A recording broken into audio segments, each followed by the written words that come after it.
Kalau orang tidak ada agama, kasihan. Ketika dia punya harta, dia nggak tahu hartanya mau diapain. Dia nggak tahu hartanya buat apa. Ketika orang diberi kekuasaan, tapi dia nggak punya agama, dia bingung kekuasaan buat apa. Padahal harta yang Allah beri itu untuk membangun akhirat kita. Kekuasaan yang Allah berikan untuk membantu kita di akhirat, itu mestinya. Popularitas juga gitu, untuk memperkenalkan manusia kepada Allah. Ya. Itu mestinya. Insya Allah ya. Jadi orang-orang kaya, orang-orang yang punya harta, punya kekuasaan ini memang lebih berat hisapnya ketimbang orang nggak punya apa-apa. Ya. Masalah-masalah nggak penting aja. Saya pelukis kaligrafi. Ya. Lalu saya mulai membuat sebuah konten mengkritisi logo halal yang baru. Saya tidak menghina Pak Menteri Agama. Saya menghormati dia sebagai seorang menteri, seorang yang lebih tua dari saya juga umurnya. Tapi reaksi pencintanya, followersnya, caci maki, dibilang nggak punya adab, dia punya ini semua, so alim ustad, sorban bahkan dibilang di keset WC macam-macam. Saya bilang, ya Allah, kok ada orang jahat seperti ini ya?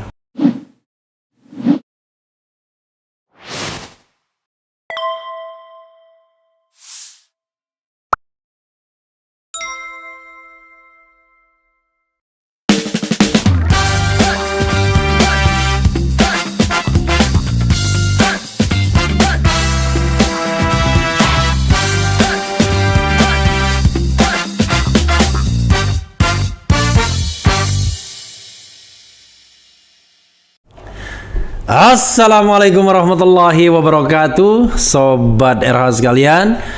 Jumpa lagi kita di channel yang keren ini. Keren cadas.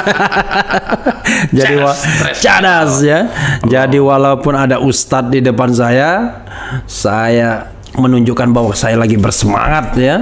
Walaupun baru pulang tadi kira-kira hampir jam 12 ya. Dan rupanya ustadz pun tadi sama-sama take video, vokal. 2024 ganti presiden. Nanti kalau selesai lagunya kita bisa dengarkan ya. Dan di depan saya itu ada teman saya yang baru saya ketemu. Alhamdulillah ketemunya hari ini baru. Masya Allah. Ya, Ustadz Dery Sulaiman. Assalamualaikum warahmatullahi wabarakatuh, Ustadz. Oh, kita ya. Keren jadas ya. Jadi ini seperti kata Ustadz Dery, paling brutal ini. Kita live pukul jam 1 kurang 15 menit. Mengalahkan Habib Bahar. Bahar jam berapa ya? Setengah 12 sampai setengah 1. Ini jam 1 kurang seperempat. Iya, tapi belum mengalahkan Aziz Yanuar. Aziz, dia kalau tidak salah live-nya pukul setengah 2 sampai setengah 3. Allah. Dari janji pukul berapa akhirnya dia datang juga, udah kita live ya. Oke, Sobat RH sekalian, menarik ya. Jadi salah satu yang membuat Ustadz Dery fenomenal adalah ya tentu cerita tentang hijrahnya. Cerita berikutnya karya-karyanya. Paling enak Ustadz bisa bermusik ya. Karena dia menggunakan bahasa universal. Karena orang sepakat dengan musik itu. Kalau enak biasanya sepakat. Cuma soal selera itu beda. Tetapi dia tahu itu lagu bagus ya. Itu musik yang bagus. Ustadz, tadi kan saya tanya-tanya, tiba-tiba Ustadz mengatakan menemukan Islam di klub malam. Ini, iya, ini this is an entry point, ya kan? Iya. Nanti kita rambah kemana-mana, yang jelas tetap kita bicara apa tadi? Dunia hanya sementara, dunia sementara, akhirat selamanya. DSAS, ya. Itu bukan kode agen khusus Amerika Serikat. Tapi itu dunia sementara, akhirat selamanya. Silakan Ustadz. Jadi Masya Allah nih sahabat RH ya Masya Allah. Sobat RH. Iya. Kenapa sampai jadi thumbnail itu? Menemukan Islam di klub malam. Iya. Memang ujung-ujung lam-lamnya ini kayaknya ada pengaruh orang Wong Kito Galonya. Mantu dia. Ujung-ujungnya sama ya mantu. Wong Kito Galau, Wong Kito Gilo. Jadi begini Bang Refli. Iya. Saya terlahir di Sumatera Barat. Oke. Jadi orang Awak ini sebetulnya Sumatera Barat di Kota Solok. Kota Solok. Ya, Solok. Kotanya. Bukan, saya di kampungnya di Saniambaka namanya. Tapi Kota Solok bukan kabupaten. Ya, kabupaten. Oh, Kabupaten Solok. Oke.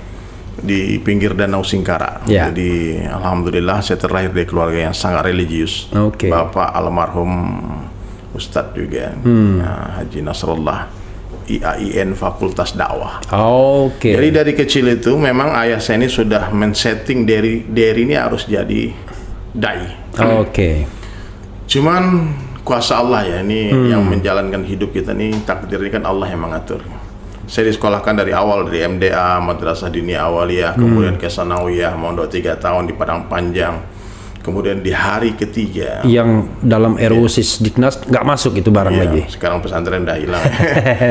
Madrasah ya. Madrasah. Jadi, di pas ujian Eptanas kelas 3 Sanawiyah itu saya dapat ujian berat. Jadi mama kecelakaan sama bapak saya. Kemudian mama meninggal. Papa luka parah. Dan Tahun berapa itu Ustaz? 94. Usia waktu itu?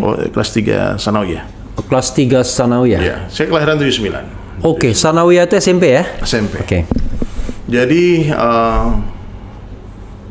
hentakan tuh begitu berat rasanya, karena saya anak laki-laki satu-satunya, dimanja sama ibu sama orang tua, tiba-tiba meninggal. Dan saya hampir shock, betul-betul frustasi waktu itu Bang Refli. Nggak ada orang yang menyelamatkan saya waktu itu, merangkul saya, kecuali ada satu komunitas musik di Padang waktu itu, underground metal. Apa namanya? Musik komunitas underground itu. Oh, underground ya. Musik metal. Jadi saya sempat terpikir untuk mati dan sebagainya. Pokoknya frustasi berat saya waktu itu, depresi berat. Oke. Saya pikir apalah arti hidup nih, orang tua begini semua. Nah, kebetulan waktu saya lanjut sekolah ke Padang SMTI, saya sebelah kamar dengan anak-anak metal. Satu kos nih. Ya. Subhanallah. Dan musik metal itulah yang waktu itu mengobati sedikit luka itu. Oke. Jadi seketika Dery Sulaiman, Dery dulu nama saya Dery Guswan ya, dari pemberian orang tua. Sulaiman tuh pemberian guru saya di waktu belajar di The India. King Solomon. Oh, King Sulaiman. Jadi anak-anak metal ini merangkul saya waktu itu. Sedikit kesedihan itu hilang. Nah, kesedihan itu hilang. Dan saya memutuskan waktu itu, inilah jalan hidup saya, metal ini. Saya bilang sama papa saya waktu itu, saya tidak mau masuk jadi ustadz. Saya mau jadi artis, mau jadi musisi metal saja. Oke. Nah, sehingga kehidupan saya waktu itu di Padang itu jadi masalah lah bagi orang kampung kan. Musik underground, thrash metal, cadas betul-betul ngeri kan. Sepultura. Cadas tapi tidak keren. Tidak keren. Sehingga saya putuskan waktu tamat SMA, saya harus tinggalkan ini Padang, Sumatera Barat nih, karena mereka nggak ngerti musik bagus. Oke. Nah, jadi saya pergilah singkat cerita ke Jakarta, 96-97. Di Jakarta waktu itu bergabung dengan satu band underground metal papan atas, namanya Betrayer. Oke. Jadi Betrayer ini Bang Refli, Betrayal, musik metal, itu pengkhianat. Ya, itu band metal yang cukup disegani di Jakarta waktu itu. Ada lagunya Bendera Kuning, nanti boleh kita nyanyi. Oke. Gitar ada, tinggal nyanyikan ya. Kemudian 98 huru-hara di Jakarta, tidak boleh ada panggung, nggak boleh ada konser karena waktu itu demonstrasi di mana-mana. Pak Harto lengser. Ya. Dan teman-teman waktu itu bilang, Der, kalau lu masih betul-betul mau jadi musisi metal, ke Bali aja. Oke. Waktu itu di Jakarta ya? Di Jakarta. Di Bali itu. Tapi sorry, agak mundur sedikit. Belajar musik dari mana? Kan tadi Sanawiyah. Iya, di Sanawiyah tuh saya belajar musik. Oke. Karena memang di setiap pesantren itu diajarkan ekstrakurikuler musik, termasuk gontor ada. Oke. Jadi yang mengharapkan musik ada juga, tapi nggak banyak sebenarnya. Pegang alat apa waktu itu? Gitar. Gitar ya, oke. Jadi akhirnya saya putuskan untuk pergi ke Bali. Di Bali berpindah-pindah dari satu kafe ke kafe lain, dan kebetulan hobi saya juga melukis. Di Bali itu tahun berapa? Mulai? 98. Oh, 98 itu ya? Saat itu juga? 98, ya. Saya 1 minggu di Bali, Pak Harto lengser. Oke. Nah, jadi di Bali saya temukan lah, inilah tempat yang impian saya. Surga. Teman internasional, warna-warni kulitnya kan. Iya, iya. Terus di Legian itu satu desa kecil, ratusan kafe, diskotik. Oke. Dan kita bisa manggung suka-sukanya di mana-mana. Oke. Jadi 98, 99, 2021, 2021 lah saya kembali sebetulnya. 2021 itu saya mulai 2001. 2001. 2021 kemarin. 2001 itu saya memutuskan untuk masuk masjid. Gara-gara. Kenapa? Gara-garanya kan? Gara-garanya. Tapi kalau gara-gara itu, kalau Palembang itu gara-gara itu bukan sebab musabab. Apa? Gara-gara itu mau cari masalah. Oh, cari masalah. Asbab ya, penyebab. Iya. Jadi di Bali itu kan minoritas Muslim. Sambil minum nggak apa-apa tadi? Ya boleh. Ini kopinya enak banget ya, wangi. Wah, iya. Di Bali itu minoritas Muslim. Jadi setiap ada jamaah tablik, Bang Refli tahu jamaah tablik, orang yang datang di rumah ke rumah, dia datang jangan-jangan. Tetangga saya jamaah tablik nih. Iya, ada. Ada. Iya, siapa? Itu. Kebetulan dia ini rumah yang ini. Nah. Jadi dia keliling-keliling terus kan. Jadi saya ini termasuk target operasi mereka. Oke. Saya tahunya ketika masuk masjid dari tahun 98 itu nama saya sudah ditulis Dery, target. Jadi musyawarah kan, ini ada orang Padang nggak pernah ke masjid, orang Padang, orang gondrong dulu saya dulu. Dan mereka tahu latar belakangnya jangan-jangan ya? Enggak juga. Enggak juga ya, pokoknya tahunya Padang aja. Orang ini error aja gitu, hari-hari di kafe, hari-hari di diskotik, hari-hari main musik gitu, hari-hari. Jadi setiap jamaah yang datang itu pasti ke Bali ya, pasti dia datang galeri saya. Saya punya galeri lukisan di Bali waktu itu. Oh iya, Ustadz punya bakat melukis ya? Melukis ya, alhamdulillah. Dulu saya melukis potret, dia melukis sketsa wajah Bang Refli itu bisa mirip insya Allah. Oke. Nah, kemudian akhirnya itu hijrah juga jadi pelukis kaligrafi kan. Dulu musiknya underground metal, kemudian setelah belajar agama masih main musik, tapi musiknya berubah genre lah, berubah. Jadi suatu hari di Bali itu ada satu kafe di Seminyak. Mungkin kalau Bang Refli sering ke Bali tahu kafe itu. Sangat famous. Jadi saya lagi manggung. Ya. Tiba-tiba datanglah orang berpakaian semacam ini. Pakai sorban, pakai jenggot. Berarti jamaah tablik. Jamaah tablik masuk ke kafe. Dalam pikiran saya, ini orang ngapain ke kafe? Salah kostum. Terus tempat ini nggak baik buat mereka. Apa yang mereka cari? Berapa orang? Rame mereka ada. Rame, oke. Ada berapa orang? Satu meja lah mereka duduk kan. Subhanallah, saya bilang jangan-jangan ini orang mau ngebom. Pikiran saya gitu. Saya paling nggak suka lihat orang pakaian kayak gini. Karena 2000 berapa itu? Itu belum WTC belum. Oh belum. Tapi waktu udah. Tapi belum bom Bali ya, belum bom Bali ya. Belum. Subhanallah. Ini kenapa? Jangan-jangan dia mau marah-marahin saya? Karena saya salah satu sebab saya pergi ke Bali juga itu karena saya nggak nyaman dengan keadaan di Jakarta, di Padang. Dikit-dikit haram, dikit-dikit gak boleh semua. Saya pikir saya harus cari agama lain deh di Bali. Liberasi. Ya, karena saya pikir Islam ini nggak cocok buat saya. Karena ini nggak boleh, ini nggak boleh, ini nggak boleh. Terus ngapain dong? Sementara saya seniman, ngelukis nggak boleh, main musik nggak boleh. Terus gimana caranya? Akhirnya saya ke Bali. Di Bali saya temukan surga itu. Saya temukan apa yang saya cari. Saya senang. Senang. Tapi ternyata setelah belajar agama, saya bisa membedakan apa itu senang, apa itu tenang. Oh, luar biasa ya. Ternyata senang tuh belum tentu tenang. Iya. Subhanallah. Jadi Bang Refli, saya lagi manggung, saya perhatikan mereka. Beda ini. Auranya beda. Kan orang yang suka sama kita tuh kelihatan dari matanya. Tatap matanya berbinar, terus dia hentakan musik, kepalanya pun goyang-goyang. Wah, saya bilang ini ustadz rock and roll juga ini. Jangan-jangan ustadz gaul ini. Saya penasaran, habis manggung saya taruh gitar, saya samperin mereka. Dan di sana lah musik kan keras, di kafe lah namanya kan, musik keras. Ada beberapa kalimat yang mengesankan hati saya waktu itu. Yang bukan mengesalkan ya, mengesankan. Dia bilang apa? Kamu orang mulia.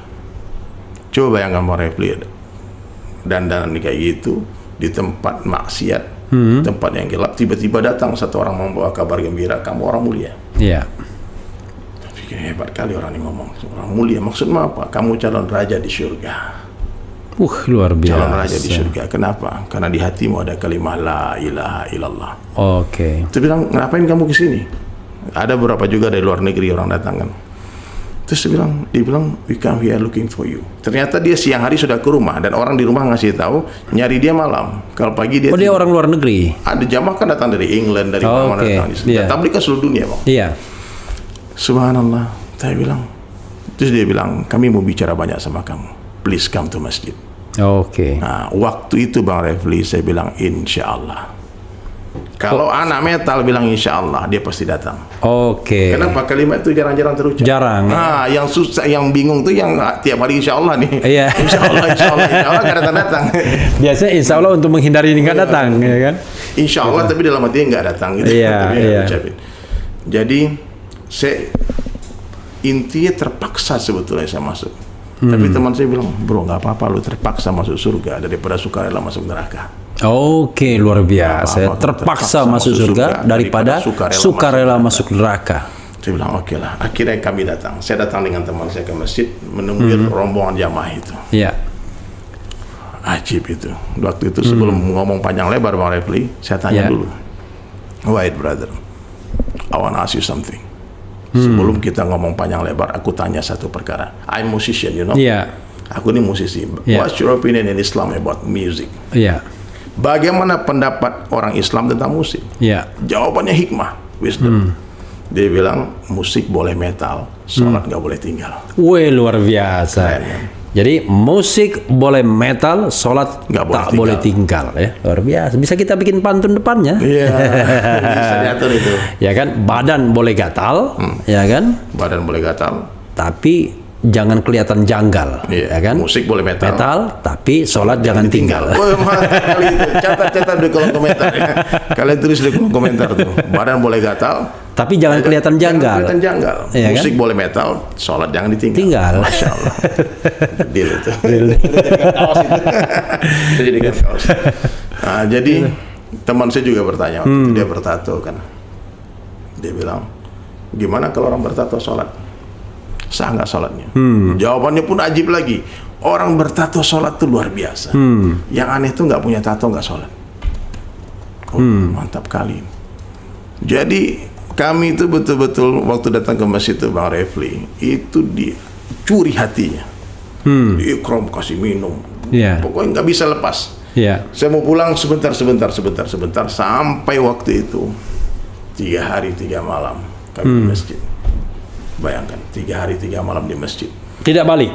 Nggak balik. Oke. Ya, dibilang karena kita terlalu enak dikasih makan, kasih minum, ini semua ikram lah. Dimuliakan. Jadi selama 3 hari 3 malam di masjid itu, Bang Refli, Allahu Akbar. Allahu Akbar. Jadi walaupun malam begini ada tamu. Ada tamu, masya Allah. Teman-teman baik. Ini suami istri. Assalamualaikum Bang. Oke. Inilah enaknya podcast. Orang datang kita tidak terganggu. Tidak terganggu. Silakan Dad. Jadi selama 3 hari 3 malam, coba bayangkan. Saya tadinya nggak pernah sholat. Jaga wudhu sempurna. Batal wudhu lagi. Karena itikaf di masjid kan? 3 hari 3 malam itu. Sholat berjamaah tanpa tertinggal takbiratul ula bersama imam. Otomatis kan? Mungkin orang sholat kita nonton kan? Pasti sholat. Selama 3 hari 3 malam. Ilmu sholat dan lain sebagainya bacaan dimuzakarahkan. Dan sudah tinggal direaktivasi kan kelihatannya kan? Kan? Kawan saya itu nangis dia sholat. Nangis. Malam sampai ustadz pun takjub, ini anak-anak metal sholat bisa nangis. Dia tanya, kenapa kamu nangis? Dia bilang, aku lupa bacaannya. Saking lamanya nggak sholat, lupa bukan karena diinjak kakinya. Kalau lawak kan diinjak kakinya. Allahu Akbar. Jadi selain ustadz ada teman-teman lain juga. Berapa orang? Rame kita waktu itu. Rame ya? Oke, sekumpulan anak metal pokoknya. Oke. Di Bali itu yang dapat hidayah itu memang anak-anak pantai, anak metal, pengedar narkoba, macam-macam mereka semua. Dan mereka memang sebelumnya Muslim, bukan convert, bukan? Ada yang convert juga. Oke. Jadi selama 3 hari 3 malam itu seperti diceburkan dalam suasana agama, dimandikan oleh cahaya. Yang didengar kebesaran Allah, cerita tentang surga, neraka, kubur, kematian, malaikat, nabi-nabi, ya. Yang didengar hari-hari ayat Al-Quran, hadis. Selama 3 hari mata istirahat maksiat, telinga tak maksiat, lisan tak maksiat, pikir tangan kaki tak maksiat. Nah, maka selama 3 hari itulah saya memutuskan untuk berubah. Ini asbabnya nih, kenapa nih orang sini tanya Titi Bali kapan Bang Dery bisa penampilan. Jadi saya berpikir waktu itu, kalau saya ikut orang ini, otomatis saya nggak mungkin berpakaian semacam dulu. Otomatis kan kalau saya sudah mengidolakan Rasulullah SAW, nggak mungkin pakaian saya seperti James Hetfield, Metallica kan. Nah, karena kenapa saya dandannya metal, rambut dipanjangin, baju hitam-hitam, gambar hantu-hantu? Karena saya mengidolakan musisi luar negeri.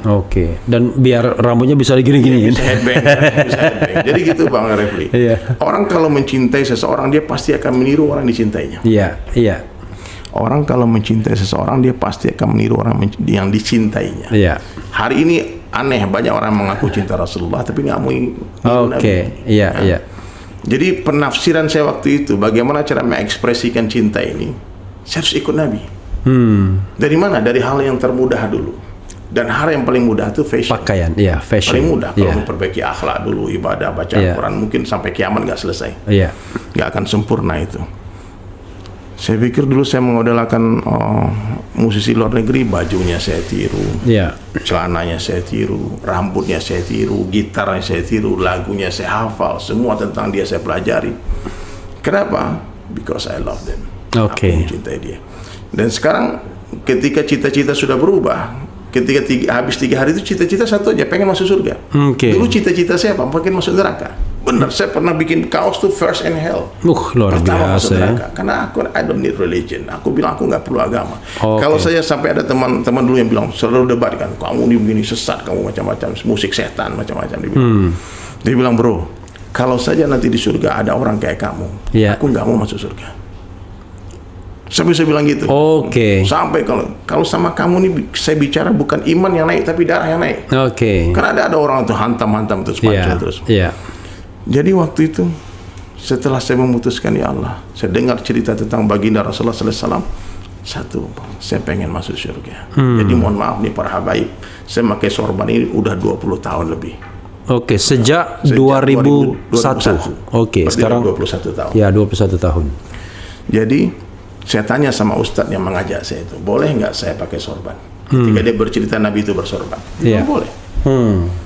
Bahkan kata Nabi SAW satu hadis, man ahya sunnati, ini hadis masyhur ini, terkenal. Bang Refli mungkin hafal juga di sini. Siapa menghidupkan sunnahku, kata Nabi, faqad ahabbani, sungguh dia cinta kepadaku. Wa man ahabbani kana ma'i fil jannah. Siapa yang mencintaiku bersama denganku di dalam surga. Saya bilang, berarti kalau mau masuk surga, saya harus ikut Nabi. Saya harus ikut Rasulullah semuanya, ujung rambut, ujung kaki, bangun tidur lagi semampunya. Jadi mulailah waktu itu pulang 3 hari, rambut dreadlock kayak Bob Marley itu saya gundulin. Digundulin langsung. Kemudian ini belum ada juga cambang. Ada dikit lah. 20 tahun masih remaja banget kan. Subhanallah, Refli, waktu itu saya mulai pakai sorban. Dan bertepatan dengan saya mulai. Jadi waktu itu Mas 2001 usia baru 20 tahun ya? 22 tahun. 21 tahun. Saya cepat sekali dewasanya karena hentakan-hentakan hidup itu. Saya berteman waktu SMP dengan orang anak SMA. Waktu SMA berteman dengan anak kuliahan. Gitu. Jadi waktu metal temannya orang-orang tua-tua semua. Jadi saya pikir udahlah. Udah merasakan juga dunia ini bagaimana. Udah merasakan juga bagaimana nikmatnya maksiat. Maksiat itu nikmat, makanya pelaku maksiat itu istiqomah dia. Terus-terusan dia. Tapi nikmat maksiat di Bang Refli kalau dibandingkan dengan nikmat taat tidak ada apa-apanya. Dan tidak ada satu orang pun yang mau meninggalkan nikmatnya maksiat sebelum merasakan nikmatnya taat. Maka percuma kalau kita merampas kesenangan orang, nggak akan bisa. Caranya bagaimana? Seperti yang dilakukan teman-teman jamaah tabligh, mengganti kesenangan dengan sesuatu yang lebih nikmat, agama. Dia tak katakan musik saya haram, dia nggak katakan ini nggak boleh, tapi asbab dia ajak saya ke masjid, setelah hari itu saya nggak mau lagi pegang gitar. Saya bilang, ya Allah, di sana nikmat dengan Al-Quran, nikmat dengan zikir, nikmat dengan salawat. Lebih tenang. Ini senang deh yang tenang ya. Beda. Dulu ternyata dunia. Jadi saya mengenal Islam itu Bang Refli ketika Allah beri dunia berlimpah ruah. Saya punya partner dulu orang Yahudi, namanya Zion Cohen. Orang Israel, tapi paspor Amerika sehingga dia bisa masuk Bali. Jadi Zion Cohen ini adalah salah satu orang yang menyuruh saya taubat. Jadi yang menyuruh saya pertama belajar Islam itu salah satunya orang Yahudi, aneh kan? Jadi Yahudi ini bingung sama saya. Dia bilang, "Der, you tell me you are Muslim, but I never see you salat. Pray. I have friend in Jordan. Di Jordan ada teman di Palestina juga, dia bilang 5 times every day." Yahudi ini bilang, dia bilang, kamu ini Islam aliran apa? What kind of Islam you? Saya bilang, ini si botak Yahudi ini kenapa dia dakwah sama aku? Berarti aneh ini dajjal banget waktu itu. Yahudi yang dakwain banyak itu. Yahudi itu heran lihat kenapa orang ini ngaku Islam tapi nggak pernah baca Quran. Sementara dia bawa Torahnya kemana-mana, dia bawa kitabnya dia. Dia Yahudi yang soleh nih. Oke. Nah, Ustadz Yahudi ini, Rabbi dia. Marganya dia Cohen. Oh, Cohen. Nah, Oke. Zion lagi namanya kan. You must learn Islam, brother. Oke. Waktu itu saya pikir bersambutlah dengan datangnya itu, datangnya jamaah tabligh itu. Satu sisi Yahudi suruh belajar agama, kemudian teman saya senior saya di metal sebetulnya yang dulu mengajak terus, namanya Irfan. Irfan itu gitaris Rotor, udah meninggal tahun lalu. Oke. Jadi Bang Irfan ini bandnya yang buka Metallica Del Bagus. Menerima. Iya. Pernah dengar kan 92. Iya. Rotor. Nah, jadi dia duluan hijrah. Nah, jadi Bang Refli, kemudian setelah saya memutuskan untuk mengganti fashion, ujian berat datang. Iya, pastilah. 2001 WTC September. Saya baru mulai pakai sorban nih. Iya. BTC meletus. Image teroris. Baru berapa bulan itu berarti? Kan 2001 WTC itu. Iya. Baru mulai masuk masjid.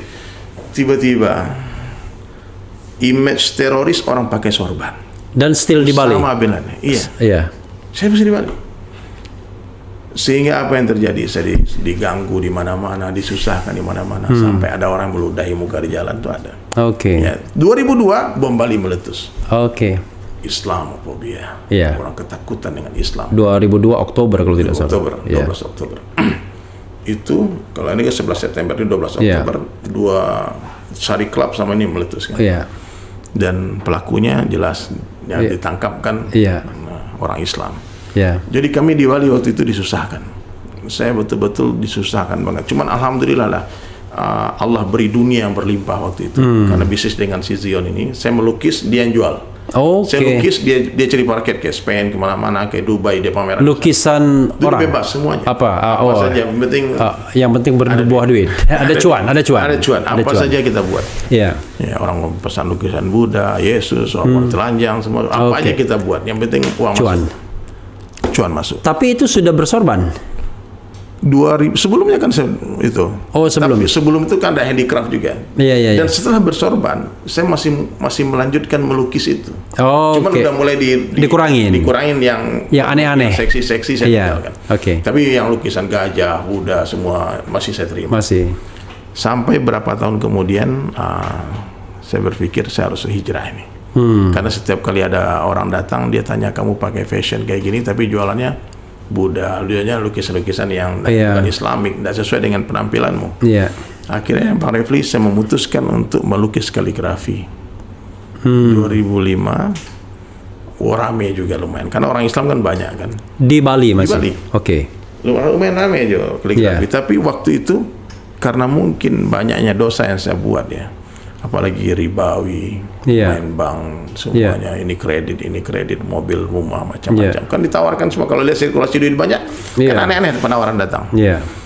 Jadi yang dipinjam itu orang kaya, bukan orang miskin. Kalau bank. Bukan. Ya gitu, ngeri. Jadi kebanyakan orang-orang kaya ini ternyata kalau diusut-usut nggak ada duit dia. Ya, ini uang bank semuanya. Dan waktu itu ketika masih ada penjualan Bang Refli, nggak ada masalah, kita bisa bayar terus tiap bulan kan. Tapi 2006 di depan galeri saya itu ada proyek galian drainase, drainase itu jalan itu 2 tahun sampai 2007. Nggak ada pemasukan Rp1 pun, tamu-tamu nggak bisa masuk, mobil nggak bisa masuk. Gara-gara galian itu. Cara Allah menghancurkan saya. Sampai Bang Refli habis semua harta. Si Zion nggak mau balik ke Indonesia lagi karena nggak ada lagi bisnis. Orderan anak tolak semua. Orderan saya bilang kalau no kaligrafi, no Islamic painting, no abstrak, no Zion. You beli tempat lain. Akhirnya dia pikir saya gila, dia pikir ini orang ini sakit nih. Dari ini. Tapi sampai sekarang masih baik hubungan sama masih komunikasi lah. Masih komunikasi ya. Subhanallah, akhirnya 2007 harta yang banyak tadi habis. Habisnya bukan sekedar habis, tapi jatuh ke dalam lubang yang sangat dalam. Aku terjatuh. Boleh bicaranya. Aku terjatuh dan tak bisa bangkit. Tapi kita bisa pakai lagi. Lagu siapa itu ya? Lagu siapa dulu? Lagu ini, lagu Cakrakan. Bukanlah. Bukan. Lagu siapa ya itu? Aku terjatuh dan tak bisa bangkit lagi. Sempat viral lagu itu. Jadi tidak ada pilihan lain Bang Refli. Udah sampai di dasar ini, kecuali naik. Kalau nggak mati, nggak naik mati. Habis. Karena hutang, orang debt collector ngejar macam-macam, mobil ditarik. Oh, itu cobaannya ya? Cobaan berat. Iya. Itu miskin semiskin. Tinggal motor Tiger satu. Oke. Sampai ya Allah, apa yang... Sudah berkeluarga belum? Sudah. Sudah. Sudah berkeluarga. Tahun berapa Ustaz berkeluarga? Berkeluarga tahun ya sebelum saya itu sudah berkeluarga. Sebelum kenal dakwah. Oke, jadi waktu jadi pemusik berarti usia belasan tahun atau 20-an tahun? 20 tahun saya menikah. 20 tahun, oke. Berarti udah ada keluarga ya waktu itu. Makanya saya sekarang udah punya cucu. Iya. Luar biasa.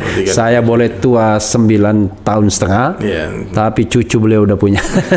Kakek Derry ya. Kakek Derry. Jadi begitu Bang Refli. Saya waktu itu sore hari habis sholat asar, rogoh kantong, nggak ada lagi duit, nggak ada duit buat beli bensin, nggak ada duit. Motor Tiger habis bensin, saya bisa pulang habis asar di masjid Muhammad namanya di Jalan Imam Bonjol waktu itu. Lalu saya duduk di depan masjid, doa sama Allah, ya Allah, minta ke orang malu. Ya. Akhirnya keluarlah yang pemilik masjid, namanya Pak Ali Haris. Dia bilang, Sulaiman. Masih pakaian begini? Masih pakai gini. Saya nggak pernah lepas ini. Oh, nggak pernah lepas? Sejak 20 tahun, 21 tahun nggak pernah? Saya nggak pernah lepaskan sorban ini. Oke. Karena saya tahu betul Bang Refli keadaan iman saya. Iya. Saya kalau nggak pakai kayak gini di Bali habis sudah. Habis, oke. Karena bule-bule datang nyosor sana nyosor. Iya. Godaannya tinggi ya. Kalau kayak gini pakaian kita bule gini. Iya. Muslim, you holy man. Kita nggak boleh touch. Muslim don't touch woman. Bahkan ngasih duit pun nggak mau ke tangan kita dia. Iya. Don't touch money. Oke. Jadi aman lah dengan ini bagi saya pakaian ini Bang Refli pagar diri. Protektor ya. Protektor pagar diri saya. Saya tidak ada sedikit pun ada perasaan sok-sok jadi Habib dan semua nggak ada. Kadang-kadang para Habib salah paham. Ini siapa sih diri? Saya bilang saya memang bukan Habib, saya Habib. Arab bukan India bukan. Saya Habib Arab bukan India bukan. Bukan tapi, Arab ya. Bukan saya pakaian kayak gini betul-betul Arab maklum ya. Arab cemas. Jadi semata-mata hanya karena cinta saya kepada para habaib, kepada ulama, kepada Rasulullah. Mudah-mudahan nanti bisa berkumpul dengan mereka di surga. Amin ya rabbal alamin. Nanti Ustadz cari saya nanti, jangan dibiarkan saja. Pak Refli, insya Allah di channel banyak manfaat ini. Amin ya rabbal alamin. Jadi Pak Refli, Pak Ali Haris itu keluar dari masjid, dia lihat saya lagi duduk termenung di depan masjid. Dibilang Sulaiman, ghani mut, fakir mut. Oke. Orang kaya mati, orang miskin mati. Itu lagu Ustadz tuh. Orang kaya mati, orang miskin mati. Belum ada. Oke. Mendengar kalimat orang kaya mati, orang miskin mati, saya baru memperbaiki posisi duduk saya. Saya bilang, kenapa saya harus stres? Kenapa harus galau? Ntar lagi mati, orang kaya mati, orang miskin mati, nggak apa-apa. Iya. Akhirnya Allah kasih rezeki, saya beli bensin, saya pulang. Dalam perjalanan pulang, rezeki itu dari mana? Ada orang kasih. Oke. Allah hantar. Nih tiba-tiba ada orang beli bensin. Oke. Subhanallah. Saya pulang dapat ilham, syair, nada. Seperti Bang Refli bikin lagu kan, kadang-kadang duduk,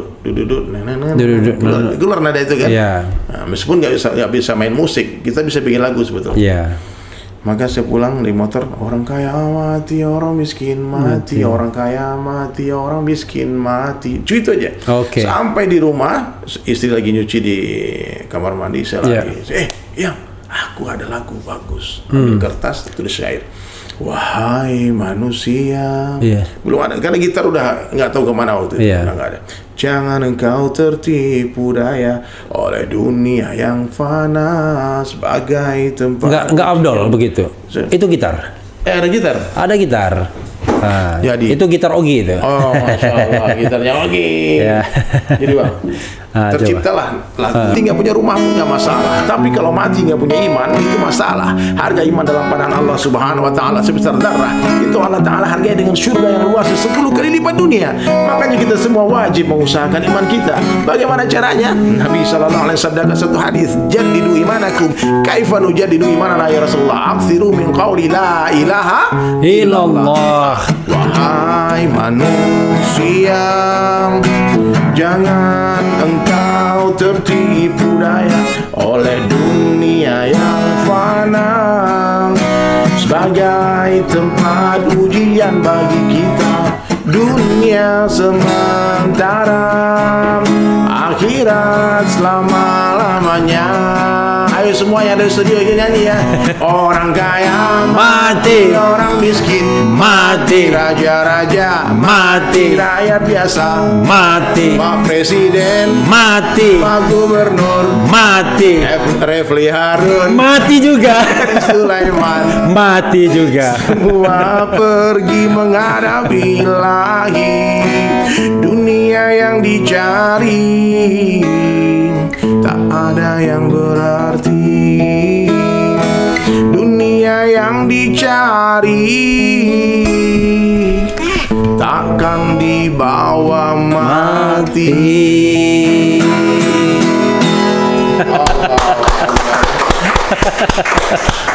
Lagu inilah yang Allah hantar untuk merubah hidup saya. Oke. Ternyata lagu ini 3 tahun kemudian, 4 tahun kemudian, 2011 saya baru pulang khuruj. Jadi setelah saya bangkrut Bang Refli, Iya. itulah saat terindah dalam hidup saya. Iya. Ketika tidak ada dunia lagi, Iya. tidak ada kesibukan lagi, tidak ada. Nggak pusing ya mikirin dunia.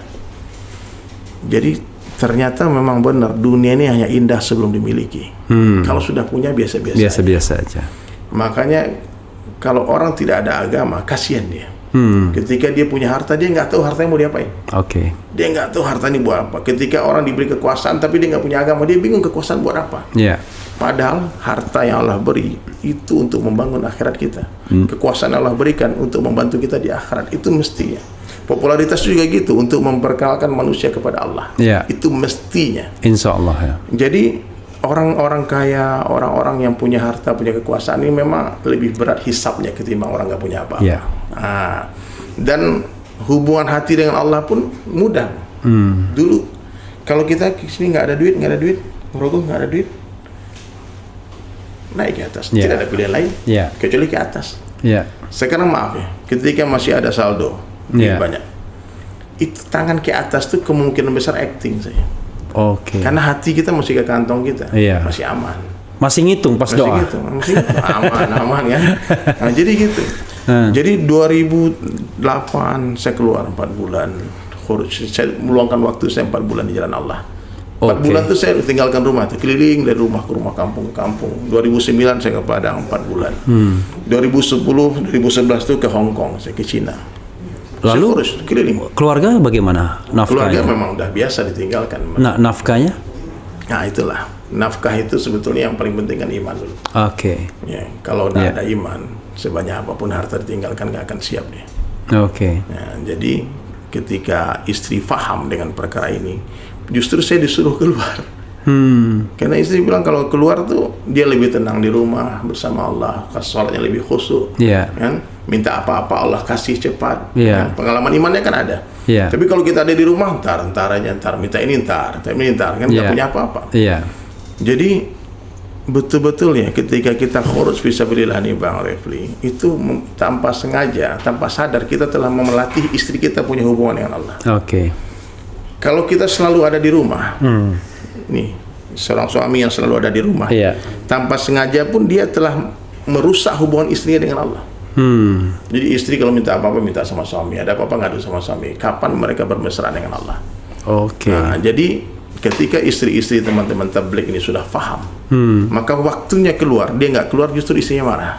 Oke. Abang ini dunia terus gitu, kayak gitu Bang. Jadi memang kacamata sudah berubah. Kalau dipahami dengan kacamata dunia nggak nyambung. Iya. Nggak nyambung. Gimana nafkahnya, gimana ini? Tapi yang menarik tadi lagu itu 3 tahun kemudian direkam. direkam. Saya pulang dari Hong Kong, Iya.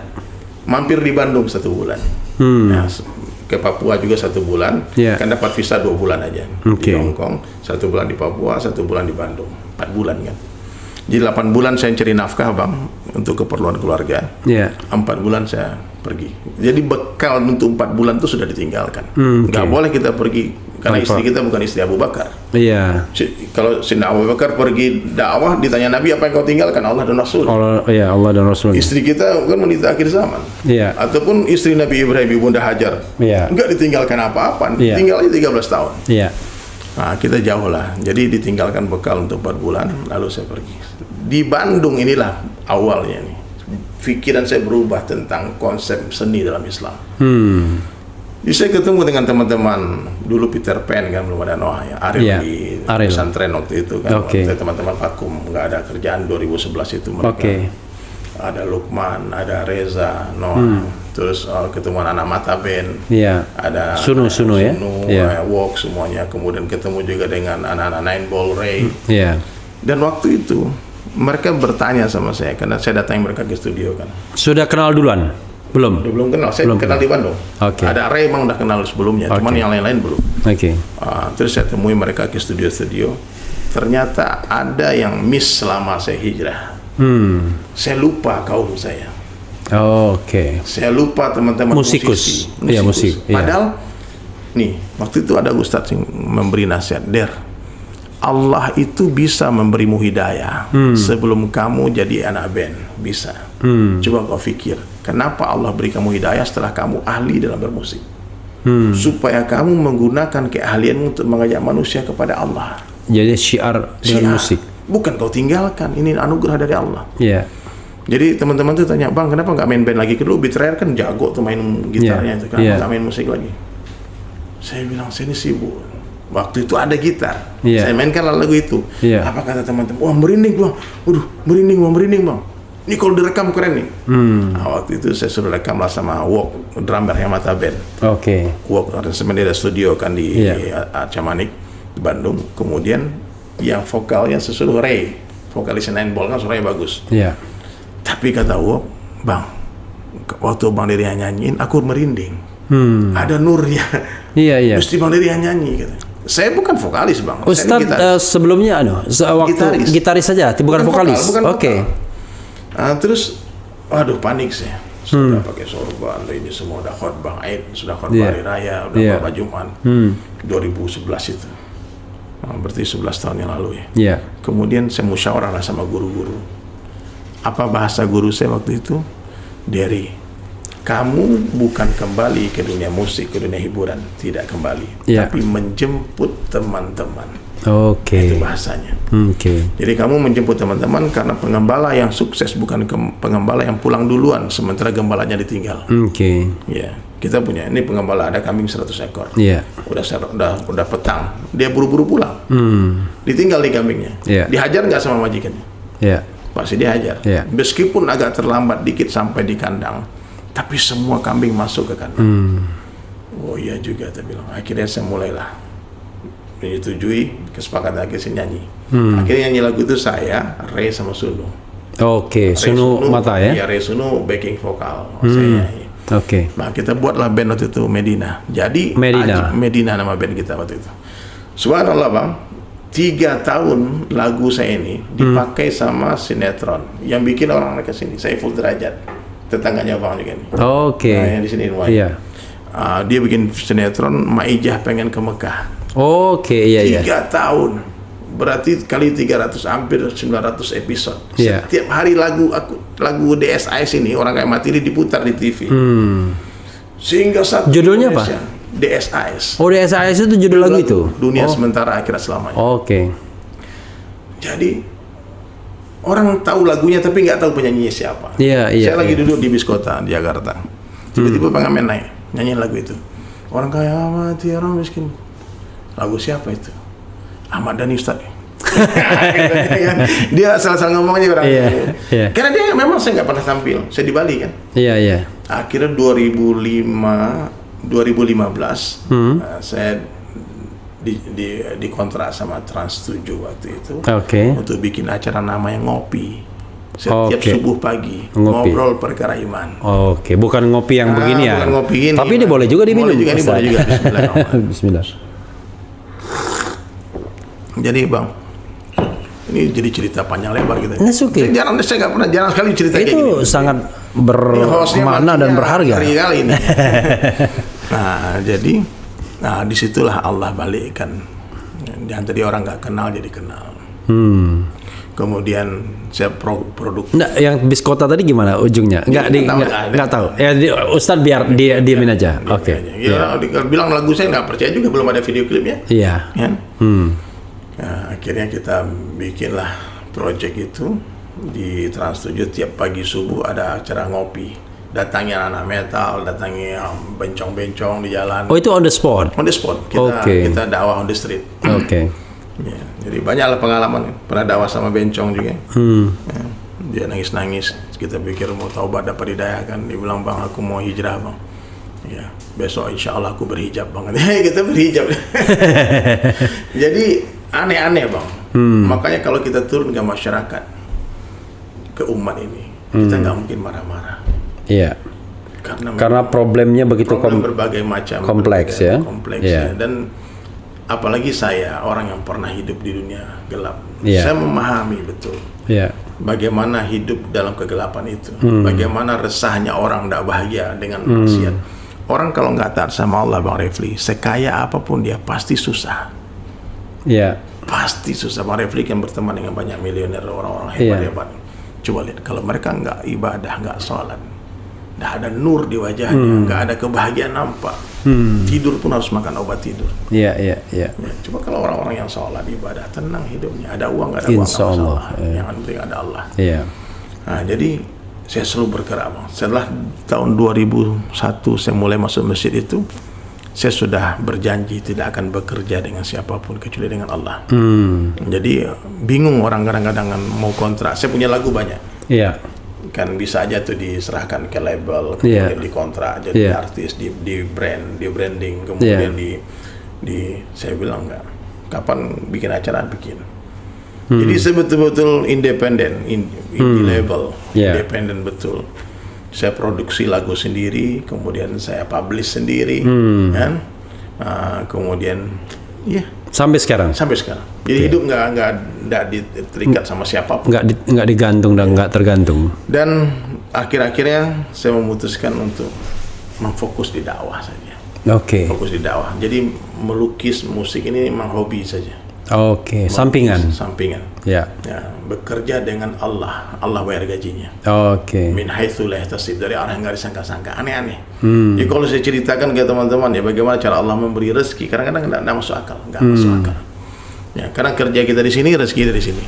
Nggak nyambung. Ya, kadang melukis. Saya udah bikin lukisan bagus-bagus bang. Pernah saya bikin lukisan bagus-bagus. Kemudian teman-teman di Bali kan mau bangun masjid. Ada orang wakaf tanah bangun masjid. Itu dibilang, Der, kita mau bangun masjid, gimana caranya? Bikin konser di 5-star hotel, saya bilang. Nanti saya yang tampil sama Om Ebit GAD. Hubungi Om Ebit. Karena kalau diundang anak-anak band yang terkenal, yang datang anak muda, karena anak muda nggak ada duit. Kalau kita menggalang donasi, crowdfunding untuk bangun masjid, undang orang-orang tua. Kalau nggak undang Om Iwan Fals, undang Ebit GAD. Ada pasarnya sendiri. Disepakati di satu hotel berbintang di Bali kita bikin konser. Saya sama Om Ebit. Terus saya bilang sama Om Ebit, Om, nanti satu sesi, Om satu lagu, saya satu lukisan. Live painting. Saya siapkan kanvas kosong. Kanvas kosong sudah saya background warna biru. Kemudian sebelum itu sudah dilelang lukisan yang selesai yang saya bikin bagus-bagus, maksimal terjual 25 juta untuk masjid. 100% untuk masjid. Dan itu sudah disiapkan dulu? Sudah disiapkan dari rumah. Tinggal dilelang-lelang ya kan. 25, 20, sekitar lah. Paling maksimal 25. Jadi pas giliran melukis live itu, diumumkan sama MC kan. Bentar lagi Ustaz Dery Sulaiman akan melukis diiringi oleh Om Ebit GAD untuk satu lagu. Satu lukisan, satu lagu. Lagu selesai tanda tangan. Kaligrafi maksudnya? Kaligrafi. Udahlah, wartawan sudah datang, orang berkumpul depan panggung kan. Pas udah mulai nyanyi Om Ebit, saya ke belakang panggung. Lagu apa kalau boleh tahu? Kita mesti telanjang. Dan benar-benar ya. Terus dia pulang, saya ke belakang panggung. Ternyata chat sama kuas yang sudah saya simpan di sana dipindahkan panitia yang lain. Sengaja? Wallahu alam. Enggak sengaja, mungkin dia pikir ini rundown udah dicoret. Jadi dipindahkan.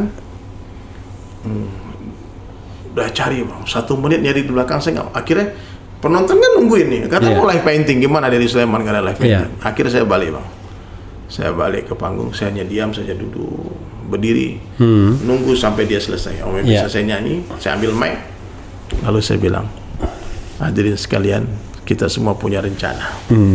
Saya punya rencana, Anda tentu punya rencana juga, tapi yang berlaku hanya rencana Allah. Mohon maaf, chat dan kuas saya dipindahkan orang, sehingga saya tidak jadi melukis. Seandainya tadi ada cat dan kuas, saya akan melukis sebuah kalimat, ingat mati-mati, nggak ingat mati-mati. Oke. Nanti kaligrafi indah, tulisan indah. Siapa kira-kira yang Itu mau? maksudnya itu dalam bahasa Arab maksudnya yang mati. Indonesia, ingat mati-mati. Oh, tapi seperti kaligrafi. Bahasa Arab, ya. Oke. Saya mau bikin tulisan seperti itu. Iya. Terus dia bilang, orang-orang waktu itu, penonton diam, speechless semua. Baik, ini untuk masjid. Ya, semoga Allah gerakkan hati muhsinin, orang-orang baik. Siapa di antara kalian yang mau membeli lukisan yang belum jadi ini? Hening kan? Om Ebit juga diam. Dia saya malunya kayak gimana? Iya. Katanya mau lukis live, tahu-tahu nggak ada chat. Iya. Tahu-tahu satu orang di pojok. Tahun berapa itu? 2014. 2014. Oke. 2014 itu angkat tangan 5. Saya pikir 5 juta. Dia bilang 50. Saya shock, saya takbir langsung, Bang. Allahu Akbar, takbir. Ini serius nih, 50 juta. Iya. Padahal yang tadi aja 25 juta, 20 juta. Udah jadi, udah bagus. Iya, sudah bagus. Oke.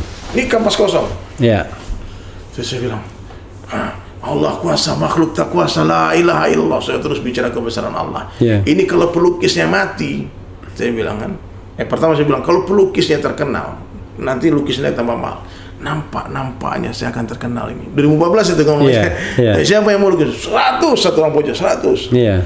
150. Apalagi kalau pelukisnya mati, itu lukisannya akan tambah mahal. Dan saya pasti mati. 250, 300 sampai 500 juta itu lukisan. Oke, yang kosong itu cuman kosong. dikasih warna biru dan tanda tangan. Tanda tangan. Itu lukisan sekarang sudah jadi masjid, namanya Masjid Al-Fatah di Nusa Dua. Waktu itu Ustadz masih di Bali. Masih di Bali. Oke. Jadi Bang Refli, bukan kita yang hebat, Allah yang hebat. Oke. Itu yang harus dijelaskan. Ini para pelukis banyak yang sombong nih.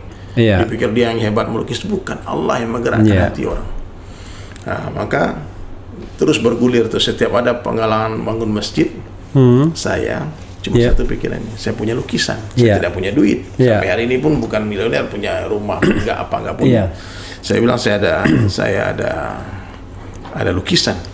Waktu Imam Samsi Ali bangun pesantren di New York, saya menyumbang 10 lukisan di dua kota, bikin konser kan, di Jakarta di Kuningan, sama di Bandung di Trans Luxury Hotel. Dan saya melukis di atas panggung, Opik nyanyi. Kan nih, dia di Bandung nih 2017 kalau nggak salah. Itu satu lukisan terjual 10 meter tanah di New York. 1 meter 30 juta. Berarti satu lukisan terjual 300 juta. Subhanallah. Yang membeli orang Bandung. Orang Bandung. Yang membeli waktu yang 500 juta juga orang Bali. Pengusaha dari orang Minang juga, orang Jawa juga. Subhanallah. Dan pengalaman saya dalam melukis, Bang Refli, saya pernah dapat penghargaan MURI juga melukis kaligrafi tercepat. Saya melukis 100 Asmaul Husna 3,5 jam, ukuran 120 x 90. Asmaul Husna. Asmaul Husna. Jadi satu lukisan terjual 10 juta. Berarti mengumpulkan donasi 1 M dalam waktu 3,5 jam. Oh, jadi Asmaul Husna itu yang dijual 99 itu? 99. Jadi Bang Refli mau yang Ar-Rahman, ini yang ini. Jadi sebelum acara itu saya sudah hubungin teman-teman semua. Kamu yang mana, mau yang mana, mau yang mana. Ini udah oke. Akhirnya ketika acara MURI menyaksikan. Ini kan dapat ekor MURI-nya Bang Refli ini. Apa nih? Unggahan video monolog terbanyak. Allahu Akbar, Masya Allah, ini harus ini. Berapa banyak ini sebetulnya? Jadi kan durasi saya itu Ustadz kan 2 tahun ya. Tapi itu kan November 2021, tapi penghitungan kira-kira sampai Oktober saja. Itu lebih dari 1000 monolog. Video? Ya. Dalam jangka waktu ya 1,5 tahun lah. Itu berarti bisa dibayangkan kalau 2 tahun kan itu kan cuma 700 lah kira-kira. Ini 1000, 2 kali lipat. Jadi bisa dibayangkan saya monolog sehari itu minimal 2 minimal. Tapi sekarang bisa 10, bisa 6 ya, mau suka-suka saya aja. Jadi dan sekarang ajib lagi. Saya bikin project. Ini project ini pertama di dunia. Melukis Al-Qur'an 30 juz. 30 juz. Dan ini untuk pembangunan masjid di Kampung Bang Refli di Palembang. Di daerah mana? Di daerah Demang Lebar Daun. Jadi di Jalan Bang Raya namanya. Jalan? Bang Raya. Bang Raya. Jadi sobat era sekalian yang dari Palembang itu ada pembangunan di Demang Lebar Daun. Ada masjid 4 lantai namanya Masjid Baitur Rahman. Masjid Baitur Rahman. Masjid Baitur Rahman di Palembang. Jadi Saya bukan orang Palembang, jelas. Jadi sebab musababnya seperti apa? Jadi saya ada undang tausiah di khotbah di Padang. Saya naik mobil dari Jakarta ke Padang, sampai di Palembang ada pengumuman Pak Jokowi PPKM darurat. Oke, tahun berapa itu? Baru tahun kemarin. Iya, PPKM darurat. Tak boleh datang. Belum setahun. Akhirnya panitia membatalkan acara. Nggak Oke. jadi acara, nggak boleh rame-rame. Iya. Akhirnya saya putuskan daripada ke Padang, mendingan aku berhenti di Palembang aja. Ngapain mau habis-habisin bensin ke sana kan? Iya. Acara kan? Iya. Di Palembang nginaplah di hotel di Zuri itu yang tinggi itu kan. Saya Iya. nginap di sana, terus sholatnya random. Hotel Zuri. Ya Zuri. Iya. Zuri yang di. Saya nginap sana sampai sebulan saya di sana. Oke. Karena balik ke Jakarta juga ngapain? Sampai sebulan. Sebulan saya di Palembang. Saya keliling-keliling aja. Oke. Nah, kadang saya datang, semua saya datang gubernur, saya datangin, Pak Gubernur Hemandero juga bingung, ngapain Ustaz ke sini? Nggak ada undangan, nggak ada acara apa-apa. Ya silaturahmi ya Pak. Kan silaturahmi karena Allah sih. Nah, akhirnya Agung Palembang itu, Masjid Jamaah Masjid Baitur Rahman itu dia bilang, Ustaz Dery, kami ini udah bikin doa hari-hari itu ngundang Ustaz datang. Dia udah tahu saya di Palembang tapi nggak tahu nginap di mana. Karena saya matikan handphone. Oke. Saya nggak terima job dari mana-mana. Saya betul-betul menghabiskan waktu untuk keluarga aja di sana. Oke. Mau relax. Banyak keluarga di sana? Nggak ada. Nggak ada. Keluarga saya Keluarga yang dibawa? Di Jakarta. Oke. Saya nggak punya family di Palembang. Oke. Palembang bukan tempat merantau saya. Jadi Iya. orang sering bertanya kenapa di Palembang. Bahkan Pak Gubernur Sumatera Barat Buya Meli tanya kenapa di Palembang. Iya. Nggak tahu juga saya bilang. Jadi akhirnya saya datanglah ke Masjid Baitur Rahman itu. Saya lihat masjid yang besar kerangkanya 4 lantai. Iya. Ternyata ini terhenti pembangunnya asbab pandemi. Oke. Jadi donatur yang tadinya berencana mau membangun masjid itu, bisnisnya ada yang bangkrut, ada yang muntaber, mundur tanpa berita. Weh, itu seperti orang pacaran tuh muntaber. Ya, mundur tanpa berita. Iya. Akhirnya ketua masjidnya waktu itu Pak Najib namanya, dia bilang, Ustaz bisa nggak dipegang ini? Ditulis di sobekan map itu pakai spidol BSI 77888 44491 terus nomor 772298 duanya 6 kali 98 ditulis. Terus saya bikin kan, nanti boleh teman-teman yang mau donasi ke masjid itu silahkan. Iya, nanti saya taruh di sini ya, sobat daerah sekalian, saya taruh di di deskripsinya dan silakan nanti kalau mau donasi donasi ke sana. Saya ikhlasnya. Gak apa-apa, banyak yang penting ikhlas. Iya. Daripada sedikit tapi diungkit-ungkit malah jadi penyakit nanti. Luar biasa. Lebih baik banyak tapi ikhlas daripada sedikit diungkit-ungkit. Akhirnya saya putuskan waktu itu Bang Refli untuk melukis 30 juz Al-Quran di masjid itu. Setelah saya berkunjung ke Bait Al-Quran di Gandus. Di Gandus. Itu punya teman saya itu. Sofatila itu mengukir Al-Quran di atas kayu. Sofatila itu anak angkatnya mantan ketua DPR Marzuki Ali. Iya, ajib tuh. Bagi saya apa yang dia buat nggak masuk akal. Kalau Kiai Opat bisa mengukir Al-Quran di atas kayu, saya harus bisa melukis Al-Quran di atas kanvas. Itu motivasinya. Maka saya umumkan waktu itu, 1 halaman donasi, 1 halaman Al-Quran, donasi 10 juta, nanti nama donatur saya tulis di setiap lukisan. Jadi kalau Bang Refli nyumbang 1 halaman, nanti saya tulis namanya di sana. Nanti kita sedang mengumpulkan 604 nama. Ya, sekarang alhamdulillah sudah terkumpul 420 nama. Berarti step by step, pelan-pelan Allah antara orang-orang baik. Saya mau 1 halaman, saya mau 2 halaman, saya mau 10 halaman. Terserah, silakan. Siapapun yang berminat mau ikut melukis sejarah ini, silahkan ya. Itu masjid rumah Allah, bukan rumah orang Palembang. Itu rumah Allah. Nah, itu jadi, posternya ada waktu itu. Ininya yang nomor apa-apa. Nomor rekeningnya ada. Ya, oke lah. Soalnya kalau memang ada bisa ditampilkan sebenarnya. Boleh nanti mungkin bisa dilihat di channel YouTube saya dari Sulaiman Sahabat. Oke, enggak apa-apa. Ya, nanti di deskripsi aja ya. Ya, atau follow di Instagram saya juga sering saya upload di sana. Jadi sekarang Allah yang menyatukan kita sebetulnya, Bang Refli. Ternyata orang Palembang juga. Tempatnya di mana Bang Refli lahir? Saya lahirnya di Palembang. Palembang Kota? Palembang Kota. Bapak Ibu Ogan Komering Ilir, tapi saya lahir dan besar di Palembang sampai SMA. Kapan terakhir pulang? Terakhir pulang itu